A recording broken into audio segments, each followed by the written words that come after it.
Supreme কোর্টে DA মামলা নিয়ে কি বলবেন?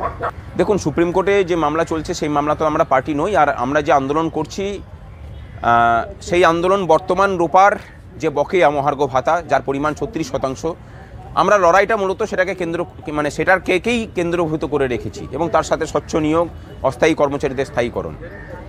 সুপ্রিম কোর্টে যে লড়াই চলছে সেটাকে পূর্বের যে রূপা, সেই রূপার 46% বকেয়া নিয়ে। তবুও আমরা তাকিয়ে থাকি, কারণ সেখানে আমাদেরও বকেয়া আছে। সুপ্রিম কোর্টে এই যে দিনের পর দিন পিছিয়ে যাওয়া, এটা সত্যি করেই হতাশার। আরও হতাশার তাদের কাছে যারা সারা জীবন সরকারি কাজ করে অবসর নিয়েছেন, বয়সকালে তার পরিবারের তার ওষুধের খরচা জোটাতে পারেন না, তাদের কাছে আরও বেশি হতাশার। আমরা আশা করেছিলাম যে সুপ্রিম কোর্ট হয়তো শুনানি করে এই কেসের গুরুত্ব বিবেচনা করে অন্তত কেসটাকে দ্রুত শুনানি করে এটাকে মামলা রায় দান করবেন।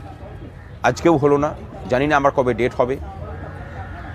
আর আমরা কর্মচারীদের বলবো যে এটার সমাধানের যদি কোনো উপদেশ আপনাদের থাকে, আমাদের ফেসবুক, হোয়াটসঅ্যাপ গ্রুপগুলোতে আপনারা লিখুন।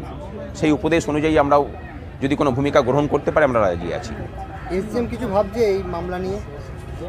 আমরা মাঝখানে ভাবছিলাম যে এতে পার্টি হওয়া যায় কিনা, অ্যাডেড পার্টি হওয়া যায় কিনা, যাতে করে বড় লয়ার দাঁড় করিয়ে অন্তত এটার যাতে সমাধান করা যায়।